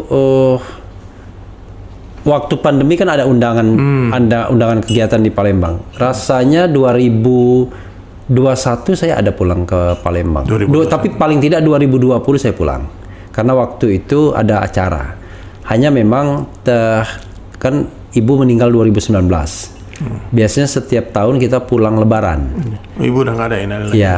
Jadi pulang lebaran, dan tahun 2020 nggak pulang untuk pertama kalinya, selain tidak ada ibu lagi juga karena memang pandemi ya, larangan mudik kan. 2021 juga larangan mudik juga, tapi dalam durasi yang 2020 dan 2021 tuh saya ada kegiatan di Palembang. Jadi Biasanya naik pesawat ya? ya naik pesawat, tapi pernah naik mobil. Ada jalan tol dekat. Jadi pernah sekali naik mobil itu tahun 2020. Gitu. Saya dalam tahun ini mungkin udah 6 kali bolak-balik Pak. Oke. Ya. Iya, karena merasakan misi itu. Karena kalau ini alhamdulillah karena jalan tolnya lancar. Ya. Iya. Nah, jadi gitulah Bang Refli. Sekarang ya, saya selalu sampaikan ke teman-teman, dakwah ini bukan profesi. Dakwah bukanlah sebuah profesi, tapi apapun profesi kita wajib berdakwah. That's the point ya. Jadi enak ini ngomongnya. Jadi dakwah itu bukan profesi, tapi profesi apapun kita wajib berdakwah. Presiden itu wajib berdakwah. Jadi melalui Refli Harun Channel kadang-kadang saya berdakwah tentu dengan kemampuan saya. Jadi kadang-kadang cuma dengar cerita dari Ustadz kan, lihat YouTube, lihat referensi yang tidak Saya seberapa. ngikutin kok channel Bang ya, Refli Ajib. Ngeri-ngeri sedap kan. Ngeri-ngeri sedap. Allah jaga insyaallah ya Allah. Insya Allah ya kan, karena kita niat baik kan. Ya, Saya bilang kita ingin negara kita kan menjadi negara yang baldatun thayyibatun warafun ghafur ya kan. Rob, amin ya Allah. Pemimpinnya amanah. Makanya saya bikin lagu juga judulnya Pemimpin yang Amanah, dari ilhamnya soal padang mahsyar. Kapan saya nyanyikan lagu Bang Refli, bikin lagu biarnya, saya jadi vokalisnya. Jangan Ogi bisa. terus. Bisa nanti kita bisa nanti sama Ogi kita udah ciptakan 7 lagu dalam jangka waktu 3 bulan terakhir. Karena saya baru bikin syair itu Desember tahun lalu. Jangan ada rekor muri lagi nih cipta lagu terbanyak. Sama Ogi. Silakan Ustaz. Nanti ini bukan cerita saya kan, ini adalah panggung Ustaz ya kan. Iya. Jadi di Palembang itu tiba-tiba tergerak saja. Oke. Dan saya sudah berazam tidak akan tinggalkan masjid itu sampai selesai. Pertanyaannya, sudah berapa ayat? Sudah berapa? Sekarang sudah terdisplay di masjid itu 6 juz. 6 juz ya? 6 juz. 1 juz itu 20 halaman. Oke. Jadi 30 juz. Medianya apa? Kanvas. Sama seperti lukisan saya kasih. Iya. Unfortunately, lukisan tadi tertinggal tapi sudah diamankan. Diamankan ya. Ya, saya sudah kasih tahu. OB sudah mengamankan. Amin. Kita nggak pernah tahu nasib lukisan itu. Iya. Jangan-jangan itu lukisan nanti bisa jadi satu masjid juga. Insya Allah, alhamdulillah kita ya. Orang, karena lukisan ini aneh Bang. Iya. Kadang kita kasih orang-orang nggak bawa. Kalau kadang-kadang kita jual, bilang not for sale, orang keluarkan duitnya semua. Iya. Saya pernah tuh bilang ada satu lukisan bilang not for sale, itu bule itu sampai nangis-nangis bilang pulau nih please give. Iya. Saya bilang kenapa, why you like my painting, it's beautiful gitu. Okay. Cantik. Istrimu kan juga cantik. Beda katanya, ini lukisan nggak ngomong soalnya gitu. Bedanya itu, dia cantik tapi diam gitu loh. Kalau perempuan kan cantik tapi ngerepet kan. Oke, itulah cerita Ustadz Dasyat ya kan. Masuk ke sumur tiba-tiba jinnya keluar. Tapi tidak boleh gender kita ya. Jadi begitulah. Oh, jadi sudah selesai berapa juz tadi? 6 juz. 6 juz. Kalau backgroundnya mungkin udah sampai sekarang udah 18 juz. Berarti Ustadz harus sering ke Palembang untuk membuat itu? Kan bisa melukis di Cibubur juga. Oke, jadi di Cibubur begitu selesai bawa Palembang. Kan bisa digulung. Oke, tidak ekspedisi? Ya, ekspedisi. Oke. Pokoknya ini akan menjadi project pertama di dunia. Saya udah googling, ada nggak pernah sebelum saya ini pelukis melukis 30 juz Al-Quran? Iya. Ada nggak masjid yang di atasnya itu dihiasi oleh Al-Quran 30 juz? Jadi rencananya itu akan di-display di lantai 4 masjid itu. Oh, di lantai 4. Oh, seperti sebagai museum juga ya. Jadi galeri gitu ya. Galeri Al-Quran ya. Jadi kita nggak dijual, itu semua karena milik donatur kan. Iya. Nah, itu boleh dijual seizin donatur. Jadi kalau dia jual berarti saya harus bikinkan lagi halaman yang sama. Oke. Ada orang, jadi bisa begitu ya bisa. nanti. Jadi gini Bang, ada orang yang donasi 10 juta, tapi dia bilang aku pengen lukisannya di rumahku. Nggak apa-apa. Saya bikinkan lukisan, dia order halaman 50 kan. Iya. Nah, berarti halaman 50 ada 2. Satu di rumah dia, satu di masjid. Di masjid. Oke. Gitu. Oke. Nggak apa-apa. Yang penting intinya sebetulnya kita mau donasi untuk masjid. Iya. Karena zaman mau sekarang lukisannya di mana krisis, itu soal lain ya. Tidak ada masalah. Iya. Karena zaman sekarang zaman pandemi krisis, kita sudah display nomor rekening Bang, nggak bergerak donasi Bang. Iya. Nah, ada orang yang kirim donatur tetap aja. Iya. Jadi gimana cara bikin gimmick supaya orang tertarik? Ya lukisan inilah. Nah ini semua daya tarik aja. Bang, ayo Bang ikut. Itu perantara ya. Perantara. Iya, Wasilah. Iya, wasilah. Intinya kalau dia mau nyumbang tanpa lukisan ya lebih bagus lagi lah. Kan? Jadi tidak ada motivasi apa-apa kan? Nggak ada. Iya. Jadi nggak ada, saya bilang sama teman-teman, ya saya orang Jakarta, tinggal di Jakarta, bukan orang Palembang. Iya. Jadi tugas saya cuma menyelesaikan masjid ini. Bukan hanya masjid itu saja, kita banyak bangun masjid di banyak tempat juga. Iya, iya. Karena janji Allah itu pasti Bang Refli, dia siapa yang membangun masjid di dunia meskipun sebesar sarang burung. Iya. Sarang burung berapa besar? Sebesar batu bata. Iya. Jadi teman-teman yang nggak punya duit nih, 1 miliar, nggak punya duit 100 juta, kalian punya duit 10.000, beli satu batu bata, titip di masjid. Oke. Bang, boleh nggak titip batu bata saya di masjid ini? Dan itu jadi istana di surga. Bahkan ada nanti orang masuk surga gara-gara kerikil. Dia bingung, kenapa ya Allah ini kerikil nih aku dapat istana di surga. Diceritakan sama malaikat, dulu waktu kamu duduk-duduk depan warung, di depan masjid, Iya. tiba-tiba ada sapi yang hendak menabrak dinding masjid yang lagi disusun batu batanya. Oke. Lalu kamu iseng ngambil batu, lempar sapi, pantulan dia masuk ke adukan semen. Batu itu yang menjadi istana di surga. Oke. Kita nggak pernah tahu Bang, makanya jangan pernah meremehkan kebaikan sekecil apapun. Iya. Ada 3 yang nggak boleh diremehkan. Satu. Yang pertama, kebaikan. Kebaikan. Sekecil apapun, karena Allah merahasiakan ridhonya dalam kebaikan ini. Oke. Yang kedua, maksiat. Tidak boleh diremehkan maksiat. dampak buruknya ya. Karena Allah merahasiakan murkanya dalam kemaksiatan. Oke. Yang ketiga, nggak boleh meremehkan orang lain. Oke. Karena Allah merahasiakan wali-walinya. Allah merahasiakan kekasihnya. Kita nggak tahu orang yang kita zalimi, tahu kekasih Allah gimana. Oke. Maka hati-hati kita, jangan meremehkan maksiat sekecil apapun, jangan meremehkan amal soleh sekecil apapun, jangan meremehkan siapapun juga. Oke. Maka hati-hati netizen nih komen-komen sembarangan, pakai fake account. Allah tahu itu siapa yang nulis. Iya, iya. Orang kalau takut akhirat Bang, takut mati, dia nggak mungkin sembarangan, nggak mungkin dia menulis sembarangan, caci maki sembarangan. Iya, iya. Sekarang sosial media ini nggak main-main Bang. Iya. Seakan-akan banyak orang takut dengan akhirat, takut dengan Allah. Betul-betul. Walaupun kadang-kadang robot juga yang itu ya, iya. Ustaz. Nah, maka jangan baperin ya. Kalau baperan kalau main iya. kita harus. Makanya saya kadang-kadang saya bacain Ustaz.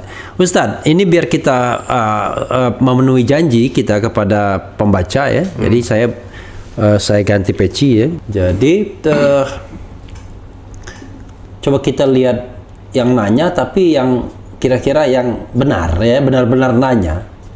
Soalnya benar-benar maki banyak juga, tapi maki yang lain bukan nggak ada. Dengan topik kita nggak ada topik hubungannya. Iya, banyak begitu. Gitu ya. Materi yang lain komentarnya beda ya. Sama, jadi memang rata-rata memang gitu. Jadi misalnya ada katakanlah ada ratusan komentar, itu ada yang nyambung, ada yang enggak, ada yang berkelahi di antara mereka, dia numpang berkelahi di tempat kita.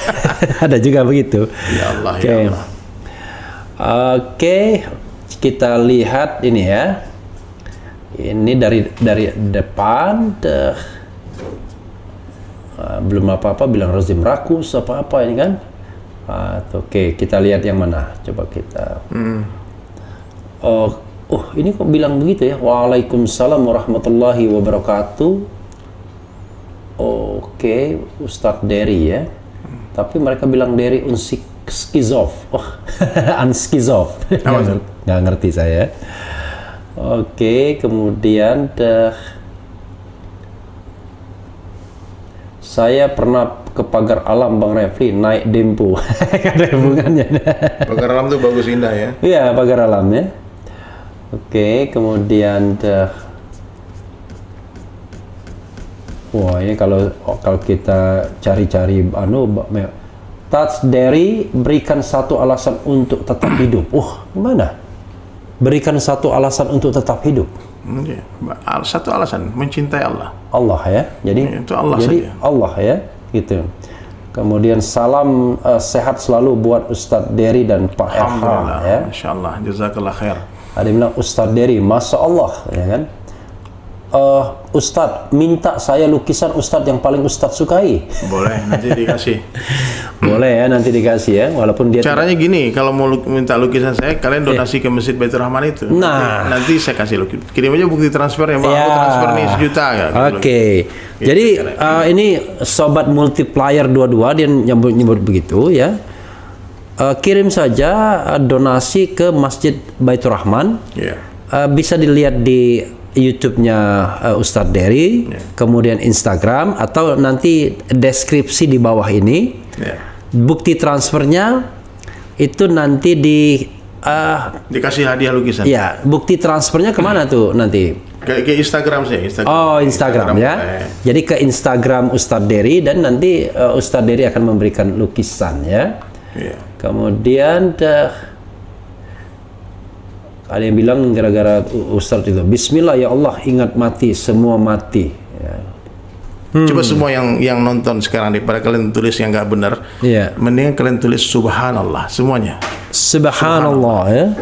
Jadi tolong sobat daerah sekalian tulis saja Subhanallah ya. Tahu nggak? 1 Subhanallah, 1 pohon di surga. Oke, 1 Subhanallah, 1 pohon di surga. Jadi kalau ada 1000 orang menulis Subhanallah hari ini, kita berdua dapat 1000 pohon di surga. Amin ya rabbal alamin. Gak main-main Bang Refli. Makanya sungguh malang orang yang tidak menggunakan ini sebagai sarana dakwah. Kita tinggalkan. Ini nulis Subhanallah semua nih. Subhanallah, Subhanallah, Subhanallah. Subhanallah. Tapi ini perlu diklarifikasi juga Ustadz ya, sebelum mungkin Ustadz nanti closing statement ya. Ini Ustadz Derry Sulaiman pernah bilang dalam Islam boleh pukul istri. Jadi yang begini-begini kan harus dijelaskan secara jelas konteksnya. Itu kalimat yang panjang yang diputus. Itulah, iya kan? Gini, hanya orang gila yang mengucapkan kalimat itu. Gak mungkin. Iya. Sama seperti ini nih. Baca Al-Quran itu haram di dalam WC. Iya. Dalam WC nggak ditulis sama dia. Iya, jadi haram. Dia bilang baca Al-Quran, dari Sulaiman bilang baca Al-Quran haram. Iya. Dan jadi biasanya itu kalimat cara-cara motong begitu biasanya memang jahat, by intention ya. Ini tahu nggak Bang? Ini pembunuhan karakter. Iya. Pembunuhan karakter ini jahat. Iya. Ini wartawan, saya doakan semoga yang menulis berita itu dapat hidayah. Tahu nggak Bang? Saya rasa nih semua teman-teman ya, kalau kalian mengenal saya, kalian nggak mungkin membenci saya karena saya tidak membenci siapapun. Saya tidak pernah menghujat siapapun. Wallahi nggak ada. Kalau saya berkarya wajar lah. Kalau mengkritik sebuah kemaksiatan bukan berarti kita benci dengan pelaku maksiat. Kalau kita benci dengan karena penyakit, itu kewajiban amar ma'ruf nahi munkar. Kalau kita benci penyakit bukan berarti benci dengan orang sakit. Kita bunuh penyakitnya, orang sakit kita selamatkan. Nah, bukan kita benci orangnya. Jadi ketika saya membela Ustazah Oki waktu itu, Ustazah Oki kan menceritakan tentang ada orang yang menutupi aib suaminya. Ya, dia tidak menceritakan aib suaminya di hadapan mertuanya. Istrinya tidak menceritakan aib suaminya di hadapan ibunya. Itu kan sebuah point of view-nya itu menutupi aib suami. Kemudian cuma dia berdoa. Kemudian dengan doa itu nanti suami akhirnya berubah, akhirnya jadi lembut, jadi sayang sama dia. Itu poin cerita itu, bukan Ustadz Oki bukan sedang mendakwahkan KDRT. Ustazah Oki. Saya sebagai orang yang menyaksikan kezaliman ini kezaliman. Ini seorang ustazah, beliau doktor loh, S3 loh, bukan ustazah sembarang-sembarangan. Bukan kaleng-kaleng. Saya saksi betul karena saya ikut bantu waktu itu jadi narasumber di penulisan disertasinya dia. Subhanallah, orang baik semacam ini punya madrasah tahfizul Quran, hidupnya untuk dakwah. Tiba-tiba harus di framing sebagai orang jahat. Saya bela lah. Maksud Ustaz Oki nggak begitu. Ternyata di framing, di cut kalimat itu. Akhirnya ribuan orang mencaci maki saya. Bagi saya itu sebuah kebaikan. Kenapa? Transfer pahala buat saya kan. Saya tidak mengatakan hal semacam itu. Saya sudah luruskan. Bahkan ada satu akun centang biru, dia ikut-ikutan posting berita hoax itu? Akun Twitter, Akun Twitter, akun Instagram, Bang. Iya. Lalu saya komen semua orang, saya komen satu persatu, saya luruskan semuanya. Saya tidak seperti itu. Kalau kalian metal, saya juga metal. Ya, kalau kalian gaul, saya juga gaul. Kalau saya suka ini, saya juga seperti itu. Jadi jangan dipikir saya ini orang yang bayangan kalian, yang dikit-dikit kadrun. Kadrun macam-macam lah caci maki tentang orang yang Islam yang berpakaian semacam saya ini. Saya bilang, saya bukan seperti orang yang kalian tuduhkan. Karena saya juga caci maki sama orang seperti itu. Kan? Saya main musik, saya melukis, saya sibuk dengan konten-konten saya yang seni. Akhirnya saya japri semua, Bang. Dan beberapa orang yang saya japri akhirnya minta maaf, menghapus postingannya, dan minta maafin saya, Ustaz, maafin. Bahkan ada yang menjadi sahabat karib saya sekarang. Itu konteksnya gara-gara apa? Tiba-tiba muncul nggak jelas, tiba-tiba aja orang framing saya itu sebagai orang yang membolehkan memukul istri. Kan saya juga bilang, Islam membolehkan memukul istri bukan pada wajah. Bukan pukulan yang menyakiti, bukan melukai. Di pukulan seorang suami kepada istri itu untuk mendidik, bukan untuk menyakiti, bukan untuk membunuh. Seperti anak kita nakal kita pukul, masa kita nggak boleh? Nah, jadi jangan kita ini kan seakan-akan membela wanita, kaum seperti ini. Kita siapa yang nggak cinta sama istri? Nah, jadi saya waktu itu di framing semacam itu, Bang, saya senyum aja. Cuma saya kasihan karena ada orang-orang hebat yang ikut komentar. Ada orang-orang yang menurut saya tuh dia bilang dia ngaku smart people, mengaku orang ini ikut komentar. Saya bilang tolong tunjukkan bagian mana Ustazah Oki yang mendakwahkan KDRT. Siapa yang bilang boleh mukul istri? Siapa bilang? Boleh memukul istri tanpa alasan dan menyakiti, melukai. Al-Quran yang mengatakan mukul itu maksudnya bukan memukul dengan pukulan tinju itu, pukulan yang mendidik, peringatan. Maka ada satu hadis tuh, Allah merahmati seorang ayah, orang tua yang menyiapkan rotan untuk mendidik anaknya, bukan untuk dicambuk anaknya, untuk menakut-nakuti saja. Nah, jadi ini framing jahat. Mungkin Bang Refli juga pernah digituin, mungkin semua orang yang ikut-ikutan bicara mengkritisi. Sederhana saja, banyak perkara-perkara yang nggak penting banget hari ini ya. Saya mengkritik pawang hujan. Ya. Bagi saya umat Islam jangan ikut-ikutan membela, membenarkan ritual itu, karena itu bukan ajaran agama kita. Kalau agama lain silakan, tafadhol lakum dinukum waliyadin. Saya mengatakan itu harus konteksnya begitu. Saya sebagai seorang muslim dai wajib amar ma'ruf nahi munkar di sana. Saya ingatkan la ilaha illallah, tapi saya caci maki banyak akun-akun yang nggak jelas, menghina saya, menghina keluarga saya. Saya bilang oke, fine, tidak ada masalah. Saya dakwah, mungkin itu risikonya. Rasulullah juga dicaci maki. Masalah-masalah nggak penting aja. Saya pelukis kaligrafi. Lalu saya mulai membuat sebuah konten mengkritisi logo halal yang baru. Saya tidak menghina Pak Menteri Agama. Saya menghormati dia sebagai seorang menteri, sebagai seorang yang lebih tua dari saya juga umurnya. Tapi reaksi pencintanya, followersnya, caci maki. Dibilang nggak punya adab, dia punya ini semua, soal alim ustad, sorban bahkan dibilang di keset WC macam-macam. Saya bilang, ya Allah, kok ada orang jahat seperti ini ya? Saya kan cuma bicara baik-baik. Lihatlah konten saya. Tidak ada satu narasi pun mencaci maki, tidak ada satu diksi pun menghina orang. Saya hanya berusaha menyampaikan kebenaran meskipun itu pahit. Karena guru saya ngasih tahu, kalau kamu takut di penjara, takut dibunuh, kau berhenti jadi dai. Gitu. Itu nasihat dari guru saya. Dan resiko menyampaikan kebenaran itu nyawa memang. Meskipun pedang di leher kita, sampaikan kebenaran. Dan itu berat, Bang. Kalau mau aman ya diam. Tapi ketika kesalahan, kebatilan nampak di depan mata kita, lalu kita mulai meluruskan dengan baik. Tidak. Anak betul-betul dengan hujah yang sangat di tengah-tengah, berusaha untuk seaman mungkin, tapi itu masih dihajar. Mana mungkin ya? Mana ada orang, bahkan ada yang bilang saya murtad kalau memang begitu. Ajaran Islam gitu, Bang. Jadi bagi saya bahaya kalau motong-motong ceramah, itu bahaya. Ada 4 karakter manusia, Bang. Seperti lebah, suka berjamaah di tempat yang indah-indah. Ini kalian catat ya. Seperti lebah, suka berjamaah di tempat yang indah-indah memberi manfaat bagi umat. Yang kedua seperti lalat, suka berjamaah di tempat yang jorok-jorok, membawa mudarat bagi umat. Yang ketiga seperti anjing, tak suka berjamaah sendiri-sendiri kemana-mana. Yang keempat seperti babi. Babi ini tak pandai melihat kebaikan. Babi ini kalau melihat kebaikan, masuk ke taman bunga yang sangat indah. Saya kan tinggal di Bali, ada banyak orang ternak babi. Babi itu kalau dikasih makanan yang bagus, dia cari yang busuk. Kalau dia masuk ke taman bunga, ada bunga rose, bunga mawar, ada strawberry, dia nggak terkesan dengan semua keindahan. Yang dicari apa? Comberan. Ada orang yang dengar ceramah kita nih 2 jam nih, obrolan kita, dia mati-matian mencari kesalahannya di mana untuk diviralkan. Dan kemudian di-cut, diviralkan, kemudian diajar. Ini karakter babi. Mending kalau diviralkan, mau dipindahkan. ini karakter seperti babi. Tak pandai melihat kebaikan. Nah, jadi kalau kita, Allah beri kita 2 mata, ini dengar baik-baik ya. Allah beri kita 2 mata. Satu mata selalu lihat kebaikan orang lain, satu mata melihat keburukan diri sendiri. Jangan dibolak-balik. Itu ajaran dasar dalam Islam itu. Menganggap orang lain lebih baik dari kita. Tawadhu, letakkan diri di bawah rumput. Ini ajaran agama kita. Nah, jadi satu kalimat yang sering saya ucapkan ya, teman-teman, Bang Refli boleh ikuti juga kalimat ini. Teman-teman di rumah kalian tulis di kolom komentar kalian. Kalau ini jadi sifat, insya Allah kita semua jadi kekasih Allah. Sebaik-baik saya.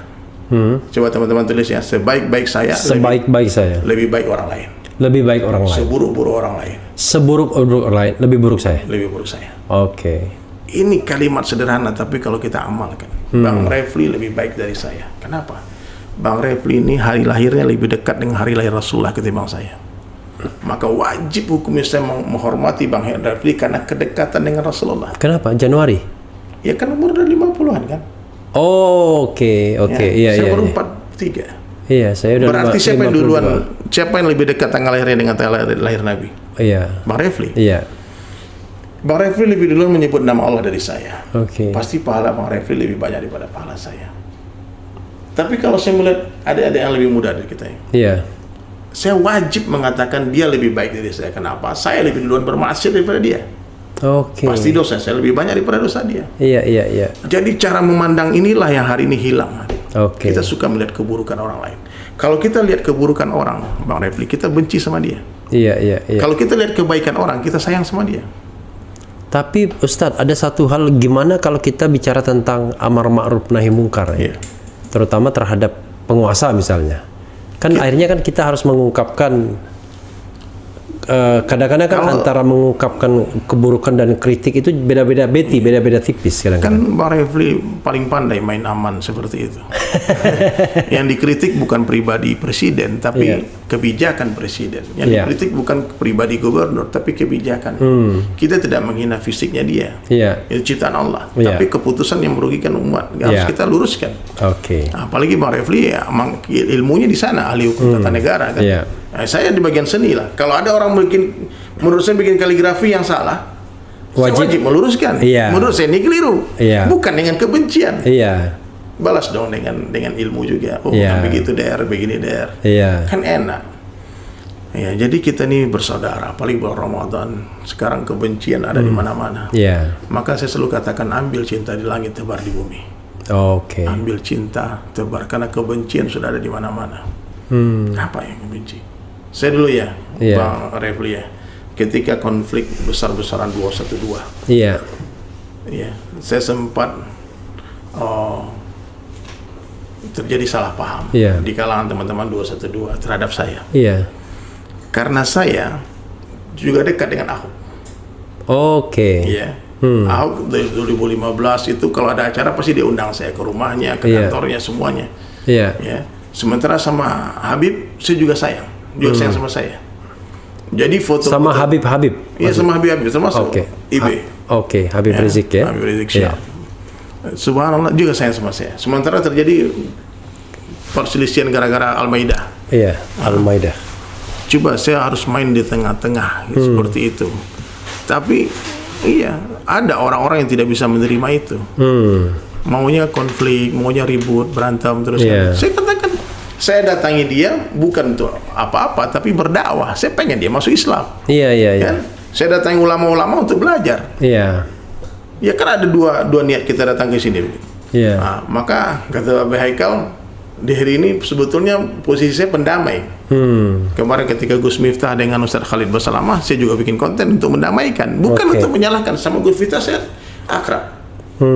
Betul-betul akrab, kita sering dekat kemana-mana dakwah sama-sama. Sama Ustaz Khalid belum pernah ketemu malah. Tapi justru di konten itu saya bela Ustaz Khalid. Karena menurut saya itu acara wayang salah, offside. Saya sampaikan, tapi nggak semua orang bisa menerima idolanya dikritik. Iya. Gitu. Jadi nggak ada masalah. Nggak semua orang itu suka sama dengan Lionel Messi dan Ronaldo. Pencintanya tidak pernah akur. Siapa yang lebih baik antara Ronaldo dan Messi? Sampai sekarang ya? Sampai sekarang. Jadi gitu Bang Refli. Jadi di sosial media ini ya, kita sewaktu-waktu tiba-tiba bisa jadi dipuja-puji. Sewaktu-waktu kalau salah ngomong bisa dicaci maki. Seketika haters jadi lovers jadi haters. Nah, jadi ini memang dunia palsu ya, dunia sosial media ini. Kalau kita berdakwah hanya dengan cara ini, maka kita salah. Jadi kalau menurut saya nih Bang Refli, ini media saja, tapi dakwah dengan cara Nabi harus tetap dibuat. Kita harus tetap bergerak, langsung datang ya, door to door, hati to door. Karena di sini, karena teknologi ini kadang-kadang tidak bisa mewakili perasaan. Nggak bisa. Ada atau mewakili friendship yang real. Betul. Gitu. Jadi ya udah, kalau menurut saya sekarang ya, kalau kita sudah yakin kita di jalan yang benar, tangan kita cuma dua, mulut orang miliaran banyaknya. Nggak mungkin kita menutup mulut semua orang, tutup saja telinga. Kita tutup telinga, berjalan sampai berjumpa dengan Allah. Karena kalau orang ikhlas itu sudah benar-benar ikhlas, Bang Refli, dipuji dia tak terbang, dicaci tak tumbang. Itu seperti Anies Baswedan itu. Ada itu. Itu celok moto dia. Iya, dipuji tak terbang, dicaci tak tumbang. Dipuji tak senang hati, dicaci, dibully tak sakit hati. Itu enggak ada. Itu dia saya. Ada itu tambahannya ya kan? Saya malah baru tahu tuh. Nah, jadi orang ikhlas itu dia tak terkesan dengan penilaian orang. Nah, kalau hari ini kita masih terkesan dengan penilaian orang, berarti periksa hati kita. Apalagi bermain media sosial ini kan orang gampang sekali memaki kita ya. Betul, kita kenal enggak salah juga enggak, tiba-tiba dia memaki kita. Tapi kalau saya kadang-kadang untuk melatih mental, kalau saya belum berani menyebut melatih iman, melatih mental, ya saya sengaja bacain saja orang ngeritik-kritik itu. Dibaca aja ya. Kadang-kadang saya bacain, makanya ada rubrik saya, judulnya Refli Harun Provokator, Refli Harun Goblok dan Tolol, ya kan? Refli Harun Pecatan dan Sakit Hati. Karena ada juga haters Bang Refli. Banyak. Seganteng ini masih ada repot. Nah itulah. Tapi itu fitnah itu. Karena cuma dua orang yang bilang saya ganteng, anak saya dan istri saya. Ya Rabbi, hidayah umat ya Allah. Jadi sekarang ya semoga orang-orang yang bekerjanya seperti itu. Ada orang bekerjanya memang didesain seperti itu. Ada yang menulis begini, sudah menulis, jadi Sumaya, namanya Sumaya, sebaik-baik saya lebih baik orang lain, seburuk-buruk orang lain lebih buruk saya. Ustadz Dery Sulaiman. Betul. Coba ditulis itu. Ditulis di sini sudah. Iya, udah di kolom komentar. Iya, di kolom komentar. Sebaik-baiknya orang adalah pemimpin yang adil, seburuk-buruknya adalah penguasa yang zalim, pembohong. Tapi ditambah pelanggar. Ini pecinta ulama nih siapa nih pecinta ulama?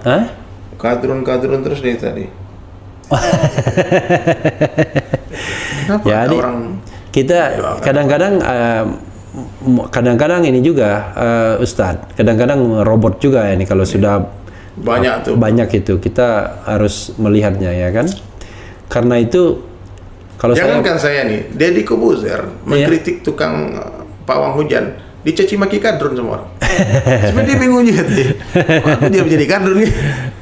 Allahu Akbar. Jadi begitulah. Ustadz, saya zolim dengan Ustadz kalau saya membiarkan Ustadz duduk selama lebih dari ini kita sudah 1,5 jam. Nggak terasa ya. Nggak terasa lah 1,5 jam. Bayangkan.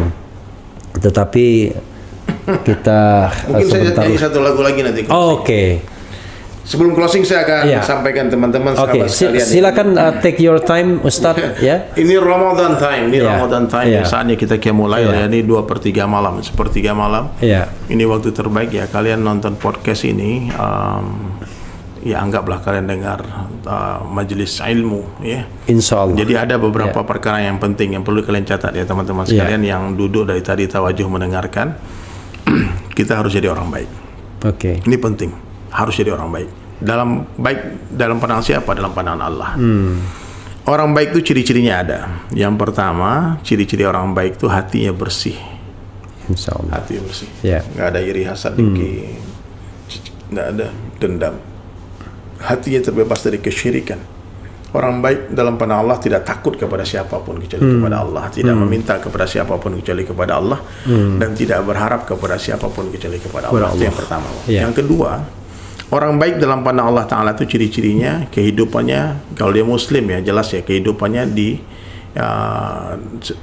dia berusaha meniru Rasulullah SAW sesuai dengan sunnah Nabi semampunya, bukan semaunya, semampunya.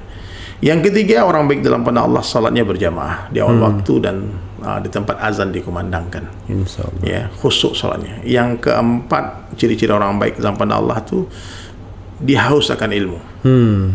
Kayak Bang Refli, Masya Allah, udah kayak gini pangkatnya, pengalamannya, tapi masih belajar, masih mau mendengar saya yang nggak ada DR.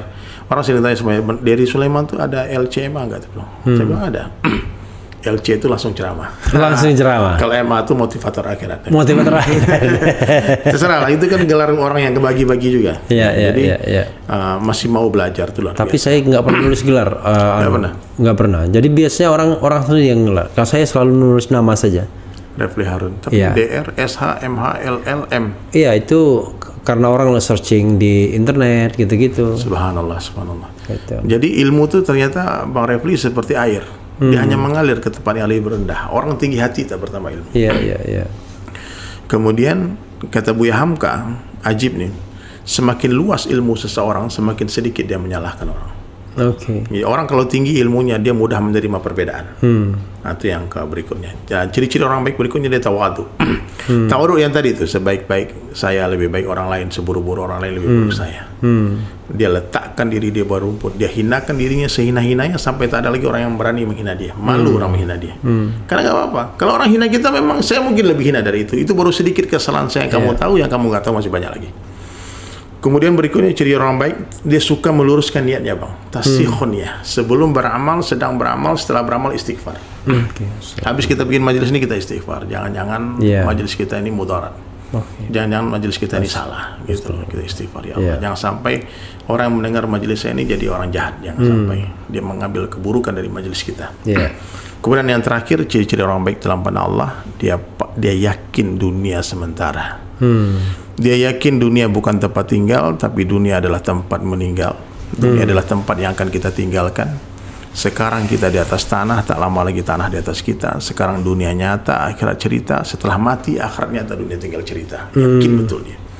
Nah, maka orang baik itu dia bersegera taubat, karena ajal tak menunggu kita bertaubat. Kita harus bertaubat menunggu ajal itu datang. Sahabat sekalian, di Ramadan ini mudah-mudahan kalian menjadi insan yang bertakwa semua. Saya juga, Bang Refli juga ya, kita tambah baik terus. Ya, kita letakkan diri di bawah serendah-rendahnya. Salahkan diri kita salah-salah sehingga nggak ada orang lagi menyalahkan kita. Hari ini kan mudah menyalahkan orang. Yang paling susah tuh Bang Refli menyalahkan diri sendiri. Kalau menyalahkan orang lain, anak kecil juga bisa kan. Nah, jadi terserah teman-teman yang suka, yang tidak suka, yang benci, itu nggak penting bagi kita. Yang penting Allah sayang. Ya, karena apa artinya Bang Refli satu dunia menyanjung kita, memuji kita orang baik, tapi Allah katakan tidak. Apa artinya sanjungan itu semua? Ya, nggak apa-apa semua orang membenci, tapi Allah sayang. Itu point of view-nya kehidupan kita, mencari perhatian Allah. Karena nggak lama lagi kita tinggalkan dunia, pasti. Silakan Ustadz closing statement buat sobat era sekalian, dan juga tentu buat pencinta Ustadz Dery, termasuk juga pembenci Ustadz Dery. Siapa tahu dengan menyaksikan ini malah pembenci menjadi pencinta, ya kan? Iya. Tapi pencinta Allah yang Tapi paling penting. sebetulnya Iya. haters itu adalah lovers yang tersembunyi. Nah, seperti Iya. seperti Karena kalau orang benci kita beneran, dia nggak mau komen, nggak mau Iya. lihat, nggak mau nonton konten kita. dan nggak peduli dia. Nggak peduli, I don't Iya. care. Ya. Jadi Iya. karena di YouTube nih algoritmanya, Iya. like dengan dislike itu sama bayarannya. Iya. Sama bayarannya. AdSense-nya sama. Sama itu. Allahu Akbar. Jadi mudah-mudahan semua Allah beri hidayah ya. Saya doakan semua yang menonton Allah jadikan raja dan ratu di surga.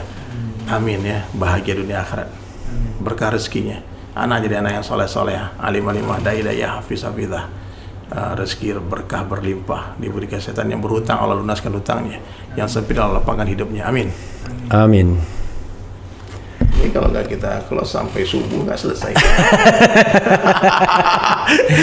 Jadi sobat era sekalian ya, kalau tidak kita close sampai subuh tidak selesai. Tapi saya yakin sebelum subuh pasti kita akan selesai. Jadi Ya Allah, nanti di Ada pantun nggak? Bang Refli biasanya bikin pantun. pantun. Oh, pantun untuk Ustadz ya. Nah, untuk Ustadz Dery ya. Jadi saya katakan ini tadi sudah jalan-jalan ke Georgia, ya kan? Jauh kali jalannya. Iya, karena jalan tuh kalau jauh dakwah kan semakin bagus. besar ya. Jalan-jalan ke Georgia. Tuh. Jangan lupa bawa ikan teri. Luar biasa, kurang kerjaan tuh orang. Tapi hati Refli Harun sangat bahagia bertemu Ustadz Dery. Allah Akbar, Masya Allah. Saya apalagi senang banget. Kita baru ketemu belum sampai 24 jam nih, tapi seperti udah bertahun-tahun kita bersama. Insya Allah, insya Allah. Allahu Akbar. Jadi Masya Allah. Jangan lupa di like ya, di subscribe channel YouTube saya juga. Ya. Sulaiman dan Sahabat. Jadi apa Dery Sulaiman dan Sahabat. N Sahabat. Oh, N ya. DSAS. Jadi Dery Sulaiman and Sahabat, juga ikuti Instagram Dery Sulaiman. Dery Sulaiman. Yeah. Mudah-mudahan hari ini, malam ini, pagi ini, menjelang subuh ini ya, kita mendapatkan manfaat yang sebesar-besarnya karena podcast ini. Dan sobat yang sekalian, saya tidak akan mengganggu sobat lebih lama karena saya yakin sobat ingin sahur. Wassalamualaikum warahmatullahi Satu pantun wabarakatuh. terakhir. Silakan. Sekurus-kurusnya ikan pasti ada dagingnya, segemuk-gemuknya ikan pasti ada tulangnya. Ambil dagingnya, buang tulangnya, ambil yang baik, buang yang buruk, ambil yang jernih, buang yang keruh. Keren. Keren, cadas. Waalaikumsalam warahmatullahi wabarakatuh.